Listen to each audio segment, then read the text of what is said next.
আসসালামু আলাইকুম। আশা করছি সকলেই ভালো আছেন।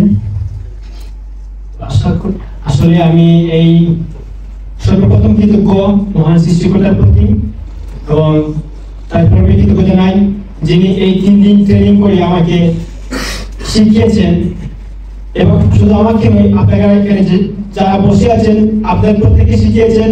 তিনি হচ্ছেন আমাদের কোম্পানির গোল্ড লিডার, কোম্পানির কারভান এচিভার সবার কাছে তার পাশাপাশি এখানে বসে আছেন আমাদের সিনিয়র লিডার কামরুদ্দিন স্যার এবং সুমন মজুমদার স্যার এবং আলাউদ্দিন স্যার, প্রত্যেকে হচ্ছে রেডি তারিখ করছি।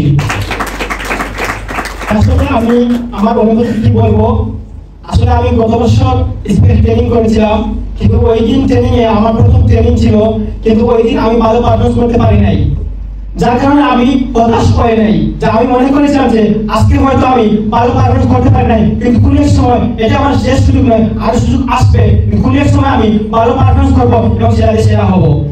আমি একটা কথাই বলবো, আজকে এখানে যারা বসে আছেন আজকে অনেকেই ভালো পারফরমেন্স করতে পারেন নাই, কিন্তু এটা মনে করবেন যে আজকে আপনি শিখতে পেরেছেন, যদি এই শিক্ষাটা আপনি কাজে লাগাতে পারেন টুডে টুমরো এবং আগামী স্পিকার যদি অ্যাটেন্ড হন আমার মতো আপনি সেরা হতে পারবেন। তো আমার জন্য সবাই দোয়া করবেন যাতে শুধু আমি স্টেজ পারফর্ম করতে পারি না, এখানে সীমাবদ্ধ নয়, আমি যদি মাঠে পারফর্ম করতে পারি,